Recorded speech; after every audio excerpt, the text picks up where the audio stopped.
सदाशिवसमारम्भाम् शङ्कराचार्यमध्यमाम् अस्मदाचार्यपर्यन्ताम् वन्दे गुरुपरम्पराम्। ओ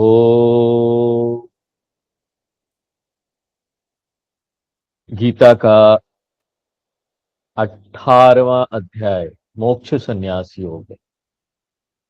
पहले कुछ श्लोकों में भगवान ने 12 श्लोक में भगवान ने हमको कर्म योग के बारे में बताया और अब हमको ज्ञान योग के बारे में बता रहे हैं। साधना यही है। पूरे वेदों में क्या साधना है? कर्म योग करो और उसके बाद ज्ञान योग में आओ। कर्म योग यानी जितनी साधनाएं हैं ज्ञान के अलावा, अद्वैत ज्ञान के अलावा जितनी साधना है ना, उस कर्म और उपासना में आ जाए। वेदों का 2 भाग है, पहला भाग दूसरा भाग। पहले भाग में कर्म और उपासना बताई गई है। उसको जीते जीते एक व्यक्ति जब दूसरे भाग में आता है, मन शुद्ध हो जाता है, तो ज्ञान योग में आता है। और ज्ञान योग, अद्वैत का ज्ञान, ये फाइनल सॉल्यूशन है। इसी से हमको पूरे जीवन के समस्या का समाधान मिलता है। इसी से हमको यहाँ मुक्ति मिलती है। यही एकमात्र मार्ग है, ये हमको स्पष्ट हो जाना चाहिए।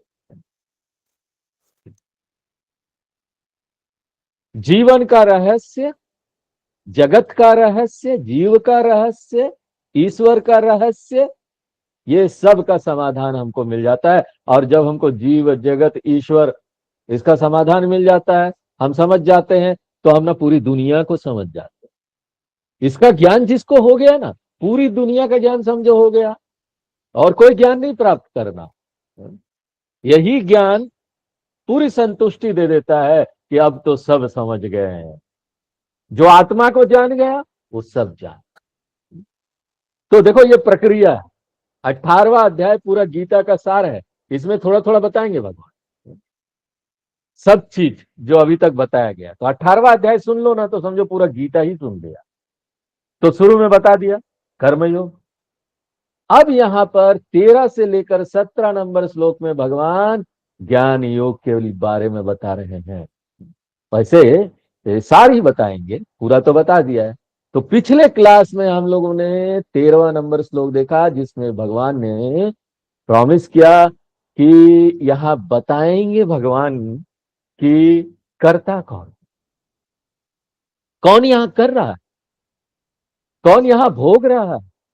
क्योंकि कर्म में 2 ही चीज होता है। आत्मा को हमने बोल दिया वो करता ही नहीं, कुछ नहीं करता, सिर्फ साक्षी है। अब हमको समझना है कि फिर कर कौन रहा।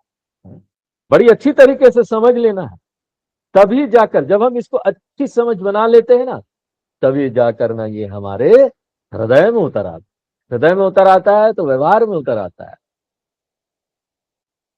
ज्ञान योग में हम अपने बारे में आत्मा का ज्ञान प्राप्त करते हैं और जानते कि देखो ये ही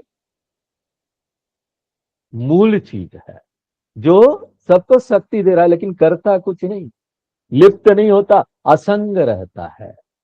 तो करता कौन है, कौन यहां कर रहा है? तो भगवान ने पिछले क्लास में प्रॉमिस किया था कि हमको 5 चीज बताएं, 5 वो चीज जो यहां पर सब कुछ कर रहा है। अच्छी प्रकार से हम उसको समझ लेंगे, उस अनात्मा को समझ लेंगे, तो फिर हम पृथक कर पाएंगे कि आत्मा क्या है, अनात्मा क्या है। वेदांत में हम लोग इसी का विवेक करते हैं ना। तत्वबोध में क्या देखा है विवेक का? क्या आत्मा और अनात्मा का विवेक करना। विवेक चूड़ामणि में भी देख रहे हैं कि आत्मा और अनात्मा का विवेक करना। तो कब विवेक कर पाएंगे? विवेक करना क्या होता है, अच्छी प्रकार से इसको समझें। तो भगवान बोल रहे हैं, तार तार करके बताएंगे ये 5 चीज क्या है जो यहाँ पर कर्म कर रहा है, करता कौन है। आइए हम 14 नंबर श्लोक पढ़ते हैं। अधिष्ठानम तथा कर्ता अधिष्ठानं तथा कर्ता करणं च पृथक् विधम् नं च पृथक्विधम् विविधाश्च पृथक् चेष्टाः विविधा पृथक् चेष्टा दैवं चैवात्र पंचमम्। दैवै चैवायते पंचमम्। तो ये पांच चीजें क्या है? तो कृष्ण भगवान इन पांच चीजों के बारे में बता रहे हैं। और ये पांच चीज में से चार तो कोष है। हम लोगों ने तत्वबोध में देखा ना, पंच कोष, अन्नमय कोष, प्राणमय कोष, मनोमय कोष, विज्ञानमय कोष, पांच कोष में। और एक फाइनली पांचवा कौन सा? आनंदमय कोष। लेकिन उसको हम लोग यहां नहीं लेते। यहां पर भगवान पहले बता रहे चार कोष। इन चार कोष को लेंगे। अन्नमय कोष यानी यही, ये जो बाहर से हमको शरीर दिखाई देता है, स्थूल शरीर, ये बाहर वाला सारे अंग जो हमको स्थूल रूप से स्पष्ट रूप से दिखाई देते हैं, अदृश्य नहीं है, दृश्य है। अन्नमय बोलते हैं, अन्न से बना है इसीलिए। अन्न से बना है ना, इसीलिए अन्नमय बोलते। कैसे अन्न से बना है? देखो स्किन वगैरह सब है, ये सब है ना, खाना खाते तो बढ़ जाता है पेट जो है ना, खाना खाओ तो बढ़ जाता है, अन्न खाओ तो बढ़ता है, अन्न मत खाओ, उपवास करो 15 दिन, पतला होने लगता है। तो ये अन्नमय कोष। दूसरा कोष प्राणमय कोष, सांस लेते हैं ना, अंदर बाहर करते हैं, हैं? है एक, प्राण बोलते हैं, लेकिन प्राण पांच अलग अलग प्रकार का काम करता है। अलग अलग प्रकार के कार्य हैं उसको, उसके खाना पचाने का कार्य भी प्राण करता है, सांस अंदर बाहर लेने का काम भी प्राण करता है, शरीर में पोषक तत्व फैलते हैं ना, खून जाता है हर एक जगह, विटामिन जाता है, वो कौन करता है? उसके लिए शक्ति चाहिए ना, वो प्राण करता है। यहाँ पर कुछ शरीर से गंदगी निकालने का काम प्राण करता है। और विशेष समय पर जब मृत्यु होती है ना, तो सारे जो अंग है ना, उसकी शक्तियां समेट जाती है, ताकि प्राण शरीर से बाहर निकले, तो वो शक्ति भी चाहिए। वो एक काम भी प्राण करता है विशेष समय पर। तो प्राण इतने सारे काम कर रहा है, प्राण नहीं तो शरीर गया। हाँ? ये बाहर का जो शरीर है ना, हाँ? अन्नमय कोश, वो तो यहाँ पड़ा रहता है ना। जब किसी की मृत्यु होती है तो हम क्या देखते हैं? तो शरीर पड़ा हुआ है, हाँ? और नाक में हाथ लगा के देखिए तो सांस ले रहा है क्या?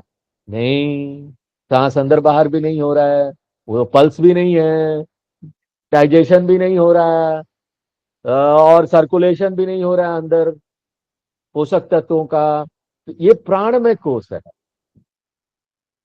अगर ये नहीं है तो एक व्यक्ति कोई कार्य नहीं कर पाएगा।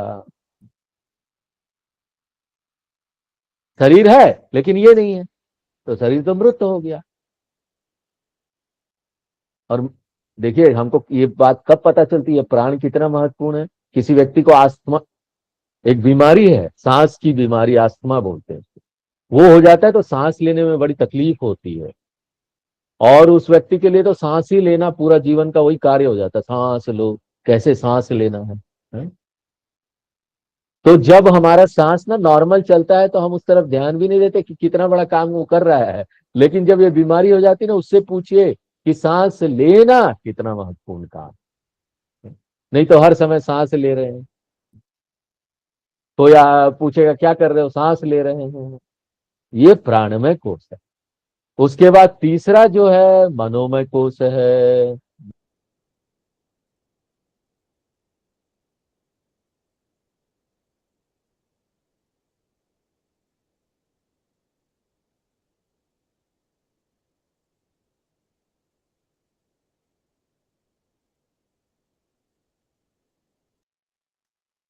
तो ये मनोमय कोष तीसरा कोष है।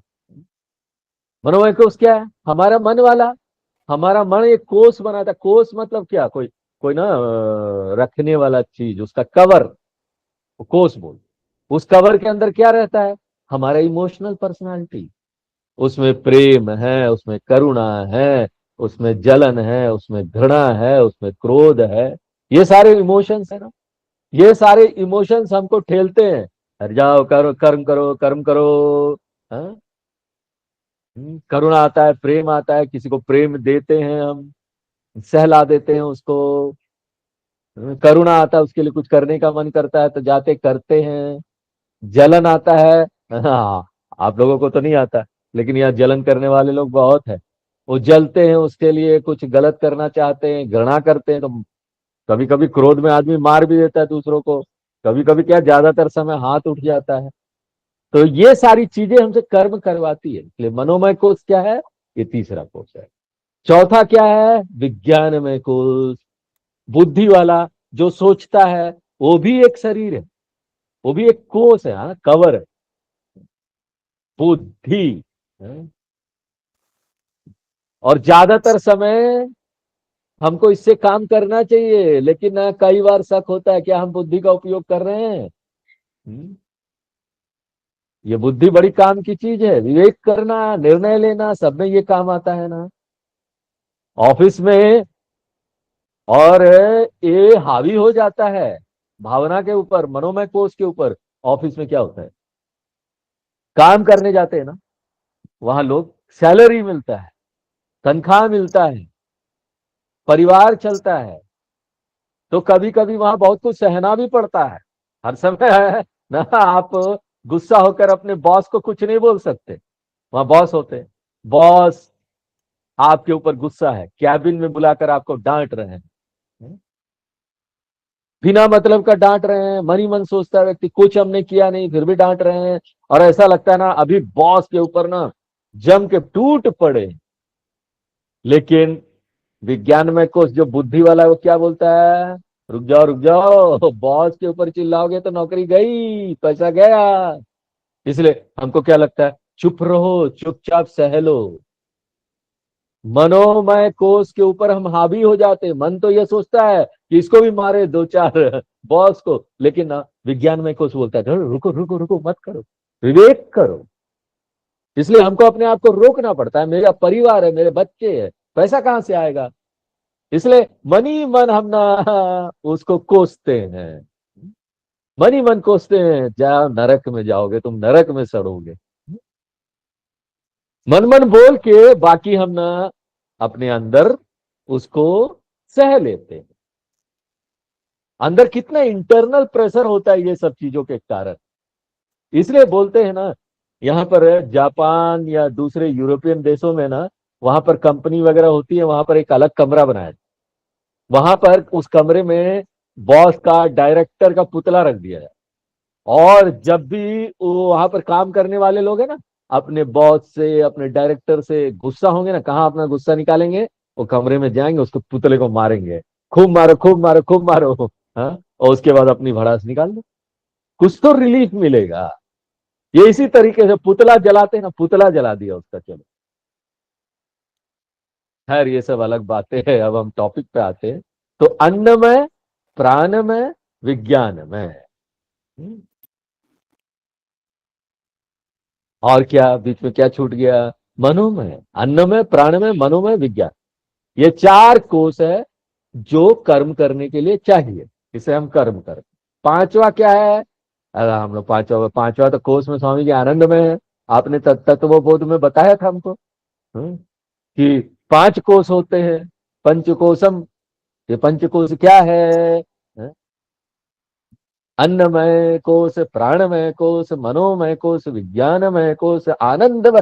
देखा, यहां पर भगवान अंतिम जो पांचवा कोश है, आनंदमय नहीं ले रहे, उसकी जगह क्या ले रहे हैं, अधिष्ठान देवता।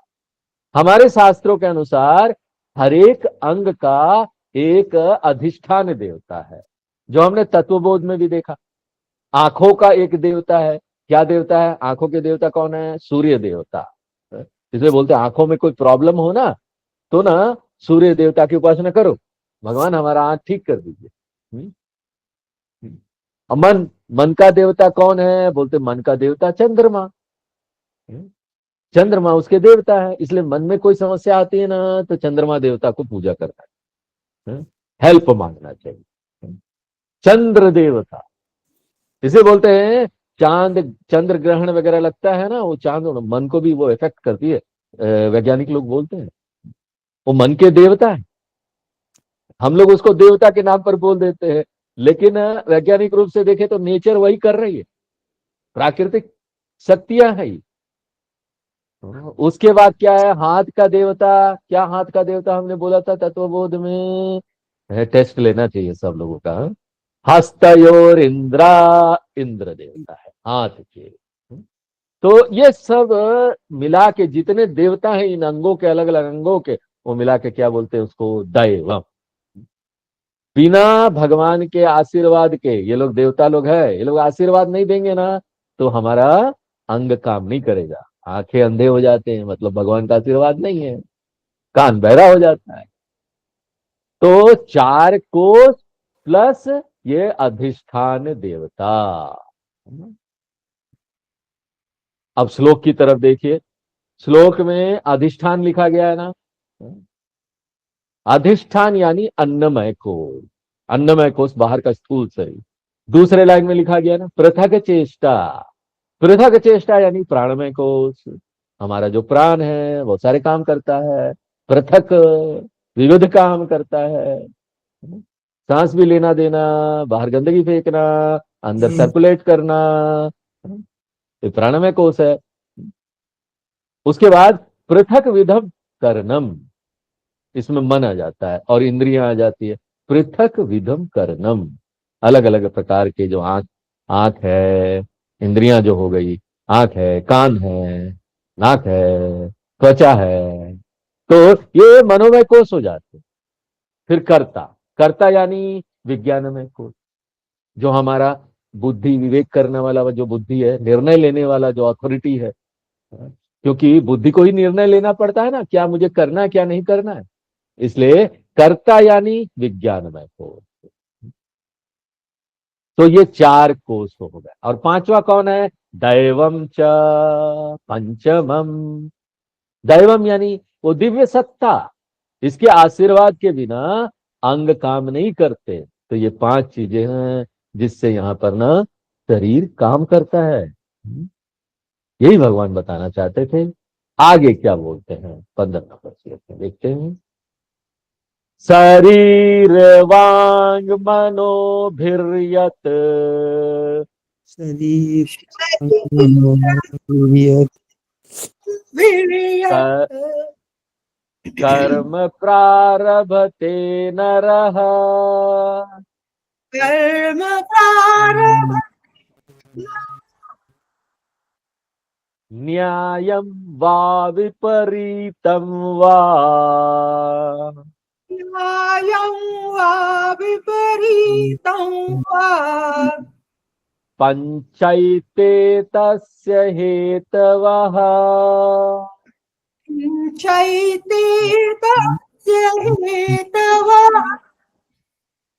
तो ये जो पांच चीजें हैं ना, वो अनिवार्य रूप से उसकी जरूरत। मनुष्य के जितने कर्म होते हैं, सिर्फ मनुष्य के ही नहीं, प्राणियों के जो भी कर्म है उनमें ये पांच चीजें चाहिए। चाहे वो अच्छे कर्म हो, महान कर्म हो, पवित्र कर्म हो, या फिर वो लौकिक कर्म हो, या फिर वो डकैती वाला कर्म हो, भ्रष्टाचार वाला कर्म हो, कोई भी कर्म हो, एवरी एक्शन रिक्वायर्स दैट। सभी कर्म के लिए ये चीजें चाहिए। इसलिए शरीर वांग मनोभिर यत कर्म प्रारभते नरः। चाहे वो कोई भी फिजिकल एक्टिविटीज है, शरीर का कर्म है, जिसको हम लोग संस्कृत में बोलते कायिक कर्म, या फिर वाणी का कर्म है, मुंह से जो बोलते हैं वो भी कर्म है, तो उसको बोलेंगे वाचिक कर्म। जैसे हम जप करते हैं, पारायण हम करते हैं, गीता का पाठ करते हैं, ये सब क्या है? ये सब पवित्र वाणी के कर्म। लेकिन हम यहाँ पर व्यवहार भी करते हैं, बिजनेस करते हैं, उसके लिए हम बोलते भी हैं, वो भी क्या है? वाचिक कर्म। कायिक वाचिक मनो भी कर्म, चाहे वो मन से किया गया कर्म हो, जितने भी यहाँ ध्यान वगैरह है, उपासना करते हैं हम, ये सब मानसिक कर्म है ना। हम अपना रोज योजना बनाते हैं, आज क्या करेंगे, मन ही मन, मानसिक कर्म है, उसमें हमको सोचना पड़ता है मन से। यत कर्म प्रारभ्यते, चाहे वो कायिकम कर्म हो, चाहे वाचिकम कर्म हो, या चाहे वो मानसम कर्म हो। किसके द्वारा किया गया? नरह, ह्यूमन बींग, मनुष्य के द्वारा। देखिए, एक बहुत महत्वपूर्ण बात हम आपको शास्त्रों का यहां बताने वाले हैं, याद रखिएगा, पूरे जीवन में ये जरूरी स्पष्ट रूप से जान लेना कि यहां पर जानवर भी बहुत कर्म करते हैं, लेकिन हम उसको कर्म नहीं बोले। हमारे शास्त्रों में जानवर के जितने भी कर्म हैं उसको कर्म नहीं बोलते, उसको सिर्फ बोलते चेष्टा। सिर्फ मनुष्य के कर्म को हम लोग कर्म बोले। ये बहुत महत्वपूर्ण इंफॉर्मेशन है शास्त्रों का। क्यों? क्योंकि ना जानवरों के जो कर्म है ना, वो सोच विचार पूर्वक नहीं होते ना। क्या उसमें कोई प्लानिंग होती है?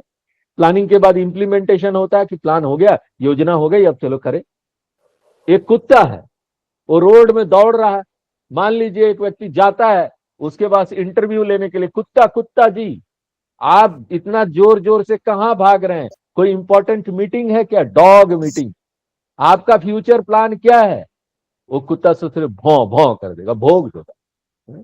तो उनके जो कर्म होते हैं ना, प्रोग्राम्ड कर्म। जिस तरह से चाबी वाला खिलौना होता है ना, चाबी भर दो, करते काम। डेलिबरेट नहीं, सोच विचार थॉटफुल, डेलिबरेट सोच विचार पूर्वक वो नहीं, इसलिए उनको कर्म का फल नहीं मिलता। कुत्ता किसी को भी काट देगा ना, कुत्ता को पाप नहीं लगता। जो भी जानवर है कुछ भी करते हैं उसको पुण्य पाप नहीं लगता। मान लीजिए कि एक भैंस है, वो रेड सिग्नल तोड़ देता है, यहां पर ट्रैफिक पुलिस वाले होते हैं, अब वो ट्रैफिक पुलिस वाला जाएगा, वो भैंस जी आओ, भैंस के नाम पर चालान काटेगा? वो नहीं हो सकता। अगर वो ऐसा करेगा ट्रैफिक पुलिस वाला, तो वो सबसे बड़ा भैंस है।